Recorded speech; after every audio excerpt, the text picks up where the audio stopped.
सत्यनारायण अभिराम जप हरे कृष्ण हरे राम। सत्यनारायण स्वामी जय। प्रभु सदैच्छा अनेक बार हरि बोल हरि बोल। चिंता जिते मनीष को आसे, अहंकार अभिमान जिते मन मध्य बसा बांधि रही था, सी एत सहजरे जाए ना। कारण अल्प किसी जानी बहुत किसी कहते एभली लोक अनेक था। भगवान सत्य त्रेता द्वापर ये तीनटिया जुगरे सुदर्शन चक्र धरिछन्ति, केतबेले कांड कोदंड धरिछन्ति, केतबेले हिरण्य कश्यप को नखरे विदारण करछन्ति। सत्ययुग नृसिंह अवतार रे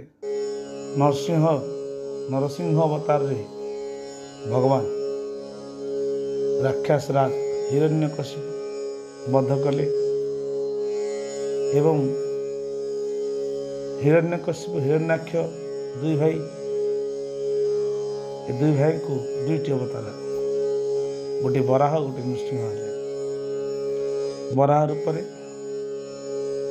हिरण्याक्ष को संहार कले, हिरण्य कश्यप जेकि ताको नख माध्यम संहार कले, गोटे दांतरे गोटे नखरे। ये सत्ययुग थिला।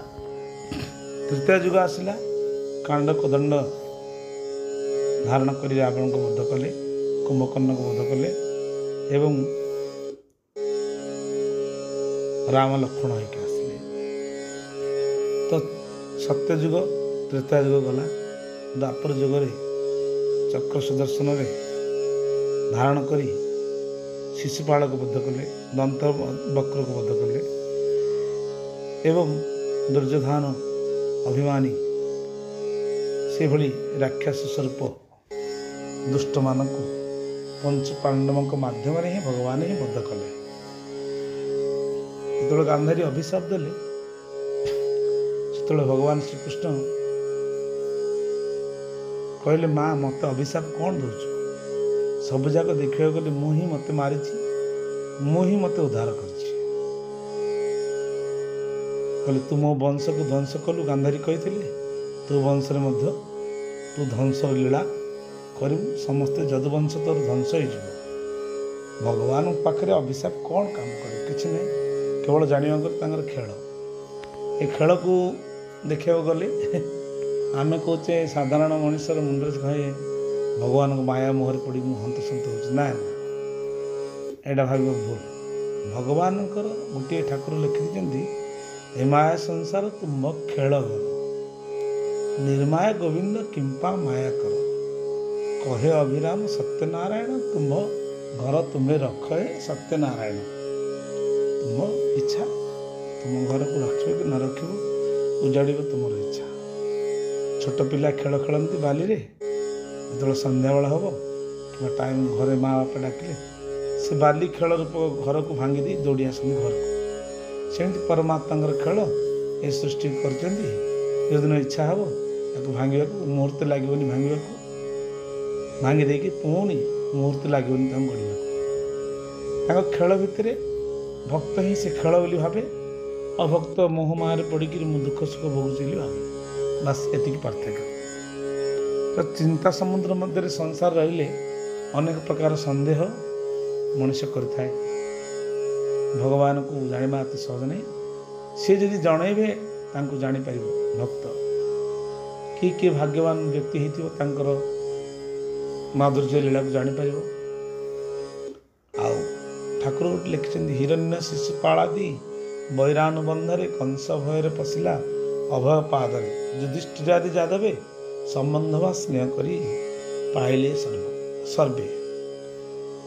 हिरण्य शिशुपालादि वैरभाव कले, तथा भगवान को मुख्य करदे। वैरभाव आनंद न थाए, कंस को मुख्य करदे।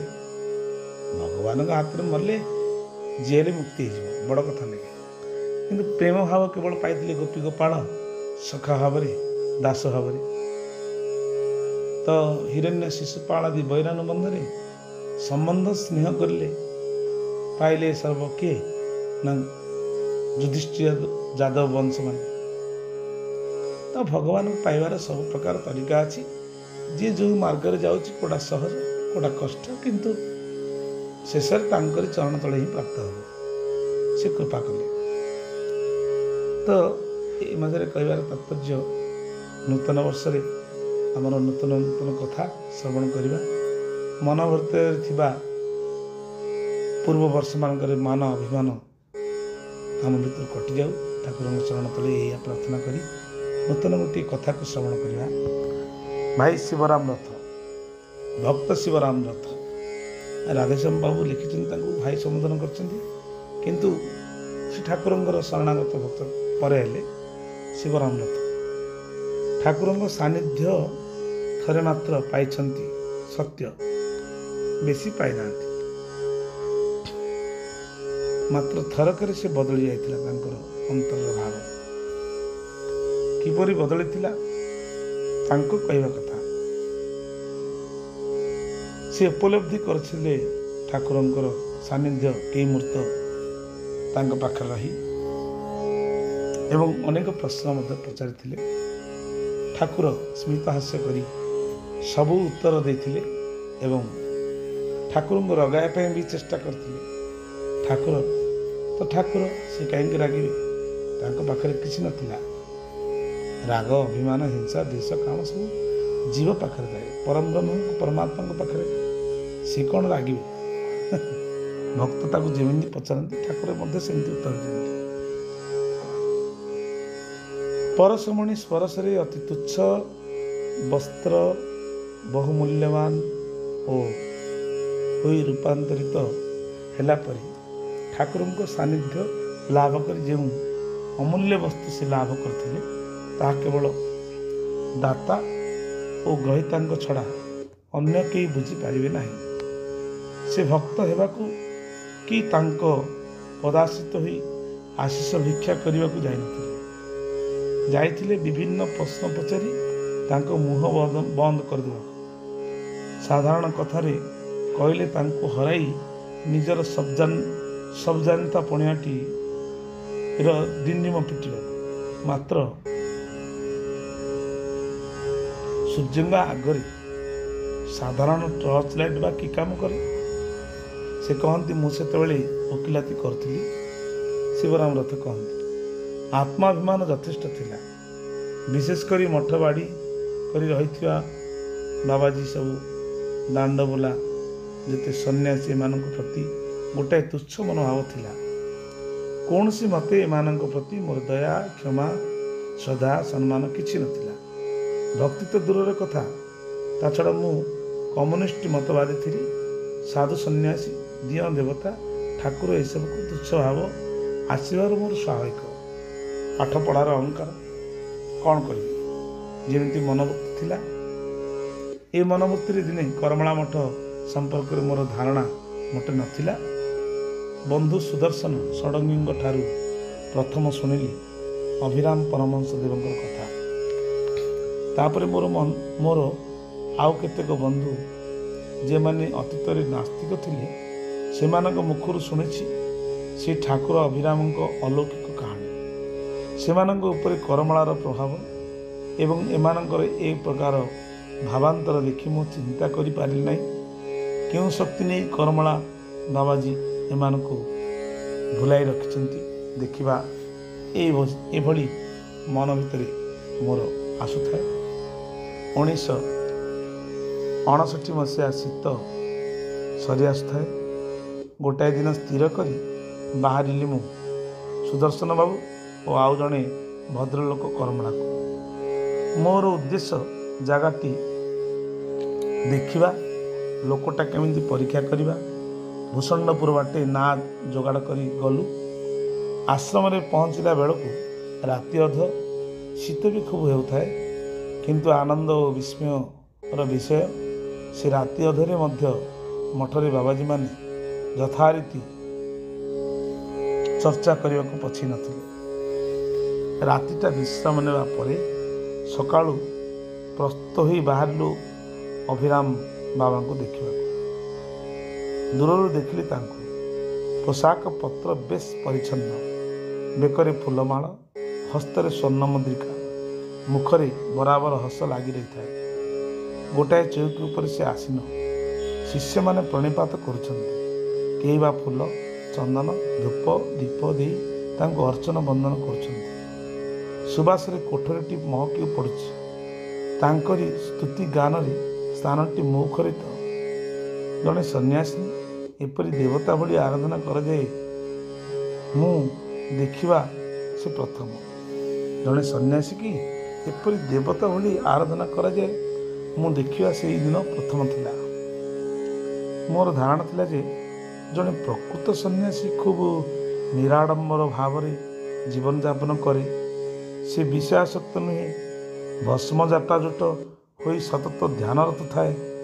ସେସବୁ କିଛି ଦେଖିଲି ନାହିଁ। ମନଟା କାହିଁକି ଭଲ ଲାଗିଲା ନାହିଁ। ଭାବିଲି ଆଉ ସବୁ ମଠଠାରୁ ଏଇ ମଠଟା ପୃଥକ ଆଉ କ'ଣ। ତଥାପି ଏତେ ବାଟ ତ ଆସିଛି, ପଦେ କଥା ହୋଇଯିବା। ପୂଜା ସରିଲା। ସୁଦର୍ଶନ ବାବୁ ତ ଶିଷ୍ୟ ଥିଲେ। ସେ ସାଷ୍ଟାଙ୍ଗ ପ୍ରଣାମ କଲେ, ମୋର ପରିଚୟ କରାଇଦେଲେ। ମୁଁ କିନ୍ତୁ ସାଧାରଣ ଭାବେ ନମସ୍କାରଟି କଲି। କହିଲି, କେତୋଟି ବିଷୟ ମୁଁ ଆପଣଙ୍କୁ ପଚାରିବାକୁ ଆସିଛି, ମୋତେ କିଛି ସମୟ ଦେବେ? ସେ ହସି ହସି କହିଲେ, ପଚାରନ୍ତୁ। ମୁଁ କହିଲି, ମୁଁ ଟିକେ ନିରୋଳାରେ କଥା ହେବାକୁ ଚାହେଁ, ସେପରି ଯେପରି ଆଉ କେହି କଥୋପକଥନ ବେଳେ ନଥିବେ। ତାହା ହିଁ ହେଲା। ସମସ୍ତେ ବାହାରିଗଲେ, କେବଳ ସେ ଓ ମୁଁ ରହିଲୁ। ମୋର ପ୍ରଥମ ପ୍ରଶ୍ନ ଠାକୁରଙ୍କୁ ଥିଲା, ଦେଖନ୍ତୁ, ଈଶ୍ୱରଙ୍କ ସମ୍ବନ୍ଧରେ ଆପଣ କି ଗ୍ରନ୍ଥ ପଢ଼ିଛନ୍ତି ବା ସେଥିରୁ କି ଜ୍ଞାନ ଅର୍ଜନ କରିଛନ୍ତି, ଏସବୁ ପଚାରିବାକୁ ଆସିନି। ଆପଣଙ୍କ ଅପେକ୍ଷା ମୁଁ କିଛି ଅଧିକ ପଢ଼ିଥାଇପାରେ। ମୁଁ ଜାଣିବାକୁ ଚାହେଁ ଆପଣଙ୍କର ଈଶ୍ୱର ଅନୁଭୂତି ହୋଇଛି କି ନାହିଁ, କିଛି ପଚାରିଛନ୍ତି କି ନା। ଆପଣ ଯଦି କିପରି ପାଇନଥାନ୍ତି ତେବେ କାହାକୁ ଦେବେ କ'ଣ? ଏପରି ପ୍ରଶ୍ନ ମୁଁ ଠାକୁରଙ୍କୁ କଲି। ଶିବରାମ ରଥ କହନ୍ତି, ଈଶିତ ହସି ସ୍ମିତ ହାସ୍ୟରେ କିଛି ହୁଏତ ପାଇଥିବି ବୋଲି ଠାକୁରେ ତାଙ୍କ ବାଣୀରେ ପ୍ରକାଶ କଲେ। ଠାକୁରେ କହିଲେ, ପାଇନାହିଁ ବୋଲି କହିବି କେମିତି? କିଛି ତ ପାଇଥିବି। କିନ୍ତୁ ତୁମେ ତ ଜାଣ, ବ୍ରହ୍ମା, ବିଷ୍ଣୁ, ମହେଶ୍ୱର, ସୂର୍ଯ୍ୟ, ଚନ୍ଦ୍ର ପ୍ରଭୃତି ପ୍ରତ୍ୟେକ ଜଣେ ଜଣେ ଦେବତା। ଆମେ ତାଙ୍କୁ ପୂଜା କରୁ, ତଥାପି ସେମାନେ ବି ତପସ୍ୟା କରୁଛନ୍ତି। କାହିଁକି? ଏହାର କ'ଣ କେବେ ଶେଷ ଅଛି?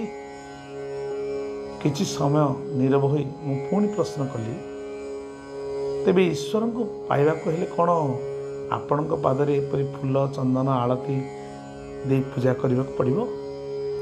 ଏଇଠି ମୁଁ ଆପଣଙ୍କ ଯେତେ ଶିଷ୍ୟଙ୍କୁ ଦେଖୁଛି, ସମସ୍ତେ ଏଭଳି ଆପଣଙ୍କୁ ପୂଜା କରୁଛନ୍ତି। ୟା ମାନେ କ'ଣ? ଶ୍ରୀ ଠାକୁର କହିଲେ, ଏହାର ଉତ୍ତର ମୁଁ କ'ଣ ଦେବି? ଏମାନଙ୍କୁ ଅର୍ଥାତ୍ ଶିଷ୍ୟମାନଙ୍କୁ ପଚାରନ୍ତୁ, ସେମାନେ ମୋତେ କାହିଁକି ଏପରି ପୂଜା କରୁଛନ୍ତି। ଆପଣ ମନା କରୁନାହାନ୍ତି। ମୁଁ କହିଲି। ସେ ସେହିପରି ହସି ହସି କହିଲେ, ମୁଁ କେମିତି ମନା କରିବି, ତୁମେ କରିଦିଅ। ସେମାନେ ଏଥିରୁ ଆନନ୍ଦ ପାଉଛନ୍ତି କି ନାହିଁ, ମୋଠୁ ସେମାନେ କିଛି ପାଇଛନ୍ତି, ଯାଦ୍ୱାରା କି ସେମାନେ ଏମିତି ଭାବେ ଭକ୍ତି କରିବାକୁ ଚାହାନ୍ତି। ଈଶ୍ୱରଙ୍କ ସେବା ଆରାଧନା ପାଇଁ କେବଳ ଏହି ଗୋଟିଏ ମାତ୍ର ରୀତି ନାହିଁ, ବହୁ ପନ୍ଥା ରହିଛି। ମାତ୍ର ଈଶ୍ୱରଙ୍କୁ ପାଇବାକୁ ହେଲେ ଗୁରୁଙ୍କ ଆଶ୍ରୟ ନେବାକୁ ହୋଇଥାଏ, କାରଣ ଗୁରୁ ପ୍ରକୃତ ବାଟ ଦେଖାଇ ଦିଅନ୍ତି। ମୋର ବାବା କିଛି ପ୍ରୟୋଜନ ନାହିଁ, ମୁଁ ଏହା କହିଥିଲି। ଠାକୁର କହିଲେ, ଆରେ ବାବା, ମୋର କିଛି ପ୍ରୟୋଜନ ନାହିଁ। ମୁଁ ତ ବଣରେ ବୁଲୁଥିଲି। ଠାକୁର କହୁଛନ୍ତି, ଖଣ୍ଡେ କୌପୁନୀ ବସ୍ତ୍ର ଲୋଡ଼ା ହେଲେ ହୋଇପାରେ, କିନ୍ତୁ ଏମାନେ କ'ଣ ବୁଝିଛନ୍ତି କେଜାଣି, ମୋତେ ସମସ୍ତେ ଏହି ଅବସ୍ଥାରେ ଆଣି ପକାଇଛନ୍ତି। ଏସବୁ ନାନା ପ୍ରକାର ଜିନିଷ ଆଣିଦେଇ ସେମାନେ ଆନନ୍ଦ ଅନୁଭୂତି କରୁଛନ୍ତି, ତାଙ୍କ ଇଚ୍ଛା। ମୋର ସେଥିରେ କିଛି ସମ୍ପର୍କ ନାହିଁ। ମୁଁ ସେଥିରୁ ଭଲ ମନ୍ଦ କିଛି ବୁଝେ ନା। ଏହାର ପ୍ରତ୍ୟୁତ୍ତର କିଛି ଭାବିପାରିନଥିଲି। ତେଣୁ ପ୍ରଶ୍ନ କଲି, ଆପଣଙ୍କ ମଠରେ ସ୍ତ୍ରୀ ସନ୍ନ୍ୟାସୀ ସନ୍ନ୍ୟାସିନୀ ମାନେ କାହିଁକି ରହୁଛନ୍ତି? ଶ୍ରୀ ଠାକୁର କହିଲେ ସ୍ତ୍ରୀ ପୁରୁଷ ଉଭୟଙ୍କର ସମାନ ଅଧିକାର ଅଛି ଈଶ୍ୱରଙ୍କ ସେବା କରିବା ପାଇଁ। ପୁଣି ଏଠି କାହାକୁ ବାଧ୍ୟ କରି ରଖାଯାଇନି। ସେମାନେ ଏ ମଠରେ କାହିଁକି ଆସି ରହିଛନ୍ତି ତାର ଉତ୍ତର ସେମାନେ ଦେବେ। ସେମାନଙ୍କର ପାରିବାରିକ ଜୀବନରେ କୌଣସି ଅସୁବିଧା ବା ଅଭାବ ନଥିଲା। ଏବେ ବି ତାଙ୍କ ଇଚ୍ଛା କଲେ ସେମାନେ ଫେରି ଯାଇପାରନ୍ତି କିମ୍ବା ରହିପାରନ୍ତି। ସେଥିରେ ମୁଁ କ'ଣ କରିବି? ସେମାନେ ସ୍ତ୍ରୀ ଜାତି ମାତୃଜାତି, ସେପରି କଠୋର ସାଧନ ସିଦ୍ଧି ବା ତପସ୍ୟା ତ କରିପାରିବେ ନାହିଁ। ତେବେ ସେମାନେ ମୋ ନିକଟରେ ରହି ଆଶ୍ରମ ଜୀବନଯାପନ କରି ଭଗବାନଙ୍କୁ ଆରାଧନା କରିବା ଦ୍ୱାରା ଯଦି ଜୀବନରେ ସଦ୍ଗତି ହୋଇପାରିବ, ଏହି ବିଶ୍ୱାସରେ ସବୁ ଛାଡ଼ି ଆସି ଏଠି ରହିଛନ୍ତି। ତେବେ ମୁଁ କିପରି ତାଙ୍କୁ ବାଧା ଦେବି କହିଲ? ମୁଁ କାହାକୁ ଆସ ବୋଲି ଡାକି ନାହିଁ। ଆଉ ଯିଏ ସର୍ବବାସନା ତ୍ୟାଗ କରି ଏଠାରେ ରହି ଭଗବାନଙ୍କୁ ଚିନ୍ତା କରୁଛନ୍ତି ତାହାକୁ ବି ଯା ବୋଲି କହିପାରିବି ନାହିଁ। ଏହି ଧାମ ସମସ୍ତଙ୍କ ପାଇଁ ଖୋଲା। କୀଟ ପତଙ୍ଗ ତରୁ ତୃଣ ସମସ୍ତ ଅଙ୍କଟରେ ବିରାଜମାନ ପ୍ରଭୁ। ତେଣୁକରି ସମସ୍ତଙ୍କୁ ଏଠି ସ୍ୱାଗତ ଜଣାଯାଏ। କାହାକୁ ଯା ବୋଲି କୁହାଯାଏନି, କାହାକୁ ଆସ ବୋଲି କୁହାଯାଏନି। ଯାହାର ଭକ୍ତି ହେଲା ସେ ଭକ୍ତି କଲା। ସେଠୁ ଶିବରାମ ରଥ କହିଲେ, ମୁଁ କହିଲି ସ୍ତ୍ରୀ ଲୋକମାନେ ଏଠାରେ ରହିବା ଦ୍ୱାରା ଲୋକେ ଆପଣଙ୍କୁ ନାନା ଭାବରେ ସନ୍ଦେହ କରିବେ ଓ ଆପଣଙ୍କର ନିନ୍ଦା କରିବେ, ଏହା ତ ଜାଣନ୍ତି। ଠାକୁର ହସି ହସି ଉତ୍ତର ଦେଲେ, କରିବେ କାହିଁକି? କେହି କେହି କରୁଛନ୍ତି ମଧ୍ୟ। ଯାହାକୁ ଯେପରି ଦିଶିଲା ସେ ସେପରି କହିବ। ଏଥିକି ଉପାୟ କ'ଣ? ଲକ୍ଷ ଲୋକ ମୋତେ ପ୍ରଶଂସା କଲେ ମୋର ସେଥିରେ କିଛି ଯାଏ ଆସେ ନାହିଁ, କି ଲକ୍ଷ ଲୋକ ନିନ୍ଦା କଲେ ବି ମୋର ଦୁଃଖ ନାହିଁ। ମୁଁ ଯଦି ଠିକ୍ ଅଛି ତେବେ କିଏ କେତେ କ'ଣ କହିବେ ସେଥିରେ କ'ଣ ଯାଏ ଆସେ? ଯାହାର ଦୃଷ୍ଟି ଯେମିତି ସେ ସେହିପରି ଚିନ୍ତା କରିବ। ତାପରେ ଶିବରାମ ରଥ ପଚାରିଲେ, ଆପଣ ନିର୍ବିକାର ହୋଇପାରନ୍ତି, କିନ୍ତୁ ଶିଷ୍ୟମାନଙ୍କର ସେ ପ୍ରକାର ଦୃଢ଼ତା ଅଛି ନା ନାହିଁ ଆପଣ ଜାଣିବେ କିପରି? ଉତ୍ତର ଠାକୁର କହିଲେ, ମୁଁ ଟିକିଏ ଜାଣିପାରେ। ସନ୍ନ୍ୟାସ ଗ୍ରହଣ କରିବା ଗୋଟିଏ ମାମୁଲି କଥା ବୋଲି ଭାବିଛ କି? ଏଥିପାଇଁ କଠୋର ସାଧନା ଏବଂ ପରୀକ୍ଷାର ସମ୍ମୁଖୀନ ହେବାକୁ ହୁଏ।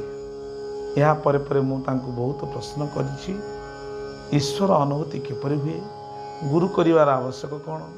ପରଲୋକ ଏବଂ ପୂର୍ବଜନ୍ମ, କର୍ମଫଳ, ଈଶ୍ୱରଙ୍କ ଲୀଳା ସୃଷ୍ଟି ରହସ୍ୟ ପ୍ରଭୃତି ବିଷୟ ଉପରେ ବହୁତ କଥା ମୁଁ ଜାଣିବାକୁ ଚାହିଁଥିଲି। ସବୁଗୁଡ଼ିକର ଉତ୍ତର ଖୁବ୍ ସାଦାସିଧା ଭାବରେ ଠାକୁର ବୁଝାଇ ଦେଇଛନ୍ତି। ଅତି ଗଭୀର ତତ୍ତ୍ୱଗୁଡ଼ିକ ଖୁବ୍ ସରଳ ଭାବରେ ସେ ହସି ହସି ବୁଝାଇଛନ୍ତି। ମୁଁ ନିଜର ଅହଙ୍କାରକୁ ନେଇ ସବୁ ମାନିବାକୁ ରାଜି ନହେଲେ ବି ମନ ଦେଇ ଶୁଣୁଥିଲି, ସମାଲୋଚନା ବି କରୁଥିଲି ଏବଂ ତାଙ୍କୁ ରଗାଇବାକୁ ବି ଚେଷ୍ଟା କରୁଥିଲି। କିନ୍ତୁ ସବୁ ଉତ୍ତର ସେ ଶାନ୍ତ ଭାବରେ ଦେଇଛନ୍ତି। ମୋ ଉପରେ ରାଗିବା ପାଇଁ ଯେମିତି ସେ ମୋଟେ ଚାହୁଁନାହାନ୍ତି। ଏପରି 1 ଘଣ୍ଟା କାଳ ମୁଁ କେତେ ପ୍ରଶ୍ନ କରିଛି, ନାନା ପ୍ରକାରର ପ୍ରଶ୍ନ ପଚାରିଛି ନିଃସଙ୍କୋଚରେ, କିନ୍ତୁ ବିସ୍ମିତ ହୋଇଛି ତାଙ୍କରି ଉତ୍ତର ଦେବା ସରଳ ଭଙ୍ଗୀ ଓ ସ୍ୱଭାବ ସୁଲଭ ହସ ହସ ମୁହଁ ଦେଖି। ନିମିଷକ ପାଇଁ ମଧ୍ୟ ତାଙ୍କୁ ବ୍ୟସ୍ତ ବିବ୍ରତ ହେବାର ବା ବିରକ୍ତ ହେବାର କେଉଁଠି ଆଭାସ ସୁଦ୍ଧା ପାଇନାହିଁ। ପ୍ରଶ୍ନ ଭିତରେ ଥରେ ପଚାରିଲେ, ମୋ ପିତା ଶକ୍ତି ଉପାସକ ଥିଲେ, ମୋର ସେ ଉପାସନା ପ୍ରତି ମନ ଯାଉନାହିଁ। ଗୀତାର ଶ୍ରୀକୃଷ୍ଣଙ୍କ ପ୍ରତି ମୋ ଆଗ୍ରହ ରହିଛି। କେଉଁ ଉପାସନାଟା ଠିକ୍ କହିଲେ? ଠାକୁର ଉତ୍ତର ଦେଇ କହିଲେ, ଯିଏ ଶ୍ୟାମ ସିଏ ଶ୍ୟାମା, ଯାହା ପ୍ରତି ଆଗ୍ରହ ତାଙ୍କ ଉପାସନା କର। ପୁଣି ଥରେ ପଚାରିଲେ, ସଂସାରର ଧନ୍ଦା ଭିତରେ ରହି ମୋର ଏକାଗ୍ରତା ମୋଟେ ଆସୁନାହିଁ, କିଛି ଉପାୟ କୁହନ୍ତୁ। ଠାକୁର କହିଲେ, ଅଭ୍ୟାସ ଯୋଗଯୁକ୍ତେନ ଚେତସା ନାନ୍ୟଗାମିନା। ଅଭ୍ୟାସ କରି ଉପାସନା କରିବାକୁ ପଡ଼ିବ। ଅଭ୍ୟାସ ବିନା କିଛି ହେଇପାରେ ନା। ସବୁ କାର୍ଯ୍ୟର ଆବଶ୍ୟକ ଅଭ୍ୟାସ। ଏତେବେଳେ ଯାଏ ଆମର କଥାବାର୍ତ୍ତା ଭିତରେ ମଧ୍ୟାହ୍ନ ମଣୋହି ପାଇଁ ସନ୍ନ୍ୟାସମାନେ ଏପଟ ସେପଟ ହେଲେଣି, କିନ୍ତୁ ମୋର ପ୍ରଶ୍ନ ସରିନାହିଁ। ସେଇଦିନ ବି ମୋର ଫେରି ଆସିବାର କଥା। କେତେ ସମୟ ପରେ ସେ କହିଲେ, ବୁଝିଲେ, ଏହି ଆଶ୍ରମର ନାମ ଶାନ୍ତି ଆନନ୍ଦ ଆଶ୍ରମ। ଆପଣ ଆଉ ଥରେ ଏଠାକୁ ଆସିବେ। ସମୟ ଆସିବ ଆପଣ ବେଶ୍ କୃପା ଲାଭ କରିବେ, ଶାନ୍ତି ବି ପାଇବେ। ଠାକୁର ସଂକେତରେ ବୁଝାଇ ଦେଲେ। ମୁଁ ଚାଲି ଆସିଥିଲି। ହଠାତ୍ ମନେ ପଡ଼ିଲା ସ୍ତ୍ରୀଙ୍କର କେତୋଟି ବିଷୟ ବାବାଜୀଙ୍କ ଠାରୁ ବୁଝିବାକୁ ଚାହିଁଥିଲି। ନିଜ ସ୍ତ୍ରୀର ପ୍ରଶ୍ନ କରିଥିଲି, ତାକୁ ଠାକୁରଙ୍କୁ ପଚାରିବା ପାଇଁ ଚାହିଁଥିଲି। ସଂକ୍ଷେପରେ ତାହା କହିଗଲି ଠାକୁରଙ୍କୁ। କିଛି ସମୟ ଆଖି ବୁଜି ରହିବା ପରେ ସେ କହିଲେ, ହଁ, ତମ ସ୍ତ୍ରୀ ଯାହା ଚାହିଁଛନ୍ତି ପାଇବେ। ତାପରେ ମୋତେ ସେ କିଛି ତୁଳସୀ ପ୍ରସାଦ ଦେଲେ, ମୁଁ ପାଇଲି। କିନ୍ତୁ ମନଟା ସଫା ଲାଗୁନଥାଏ। ବାବାଜୀ ସବୁ ଗୋଳମାଳିଆ କରିଦେଇଛନ୍ତି। ସେ ଯାହା ସବୁ କହିଲେ ଏବଂ ମୋ ମନ ଭିତରେ ଆଗରୁ ଯେପରି ଯେଉଁ ସବୁ ଧାରଣା ଥିଲା, ଏ ଦୁଇ ମଧ୍ୟରେ ଉଠିଥିଲା ଦ୍ୱନ୍ଦ୍ୱ। ମୁଁ ସମାଧାନର ବାଟ ପାଉନଥିଲି। ବିଦାୟ ନେଇ ଫେରିଲି। ନାଁଟି ପ୍ରସ୍ତୁତ କରି ଆମେ ସବୁ ବସିଲୁ। ନୌକାରେ ଆସିବାକୁ ଯେଉଁ କେତେ ଘଣ୍ଟା ଲାଗିଲା, ଏ ମଧ୍ୟ ନାନା ଭାବନାରେ ମୁଣ୍ଡ ଟେକି ଉଠିଲା। ଠାକୁରଙ୍କୁ କାହିଁକି ଏଭଳି କଥା କହିଲି? ଗତ ଦିନର ଚିନ୍ତା ସମୁଦ୍ରରେ ଯେଉଁ ଭୀଷଣ ଝଡ଼ ସୃଷ୍ଟି ହୋଇଛି, ତାହା ତଥାପି ଶାନ୍ତ ହୋଇନି। ମୁଁ ଜଣେ ଶିକ୍ଷିତ, ବିଚାର ବୁଦ୍ଧି ସମ୍ପନ୍ନ ଯୁବକ। ଅନ୍ୟମାନଙ୍କ ପରି ତାଙ୍କର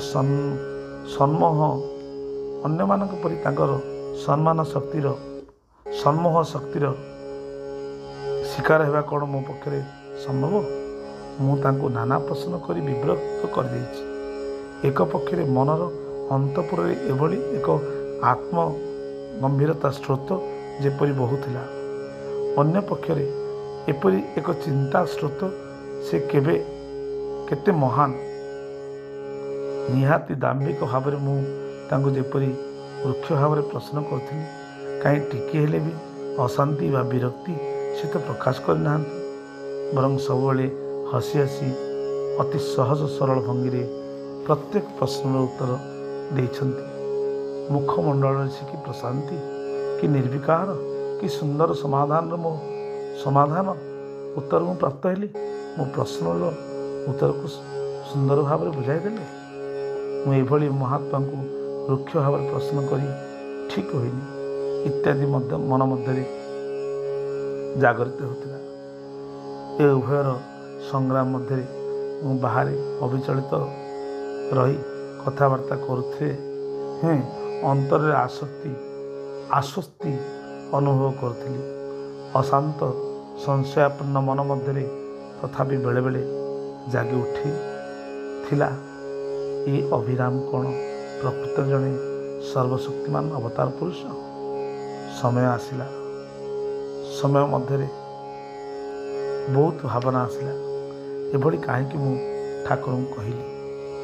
ଦିନେ ବିଶ୍ରାମ କରିଥାଏ।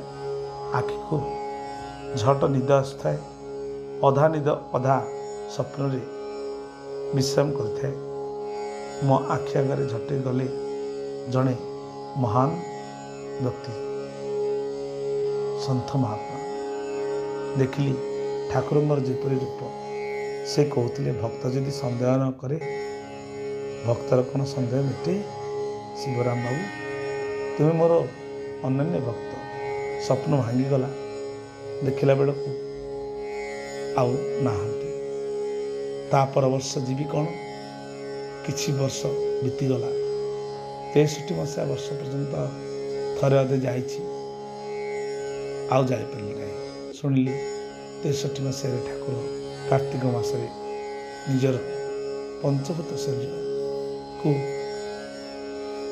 ତ୍ୟାଗ କରି ଅନନ୍ତ କୋଟି ବୈକୁଣ୍ଠପୁରକୁ ପ୍ରତ୍ୟାବର୍ତ୍ତନ କରିଛନ୍ତି।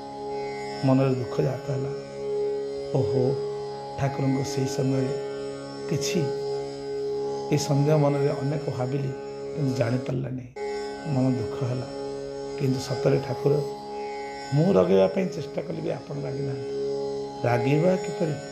ଆପଣ କାମ କ୍ରୋଧ ଲୋଭ ମୋହ ଛନ୍ଦ ବାନ ଅଭିମାନରୁ ଅନେକ ଦୂରରେ ପ୍ରଭୁ ସଦାସର୍ବଦା ଶ୍ରୀଚରଣ ତଳେ ଭକ୍ତି ରହୁ ଏହି ଭାବନା କରି ମନରେ ଥିବା ଅଭିମାନ ଅହଙ୍କାର ଦୂରେଇ ଯାଇଥିଲା। ଆଜି ଠାକୁର ସ୍ଥୂଳ ଶରୀର ନଥିଲେ ମଧ୍ୟ ସେ ପାଖେ ପାଖେ ଅଛନ୍ତି, ମୋର ପାଶେ ପାଶେ ଅଛନ୍ତି ନନ୍ଦନ। କିମ୍ପାଇଁ ବସି ମୁଁ କରିବି କ୍ରନ୍ଦନ। ସତ୍ୟନାରାୟଣ ସ୍ୱାମୀଙ୍କର ଜୟ ହେଉ। ଆନନ୍ଦ କୁମାର ହରିବ। ଆସନ୍ତୁ ଏଭଳି କଥା ଶୁଣି ଜୀବନରେ ଥିବା ମନରେ ଥିବା ଅହଙ୍କାର କାମ କ୍ରୋଧ ମୋହକୁ ଆଜି ଜଳାଞ୍ଜଳି ଶ୍ରୀ ଠାକୁରଙ୍କ ଚରଣ ତଳେ ଦେଇ ତାଙ୍କରି ସେବା କରିବା, ତାଙ୍କରି ଭଜନ ଗାନ କରିବା, ତାଙ୍କ ରୂପ ଲୀଳା ମାଧୁର୍ଯ୍ୟକୁ ଶ୍ରବଣ କରିବା। ସତ୍ୟନାରାୟଣ ସ୍ୱାମୀ କି ଜୟ। ଆନନ୍ଦ କୁମାର ହରିବୋଲ।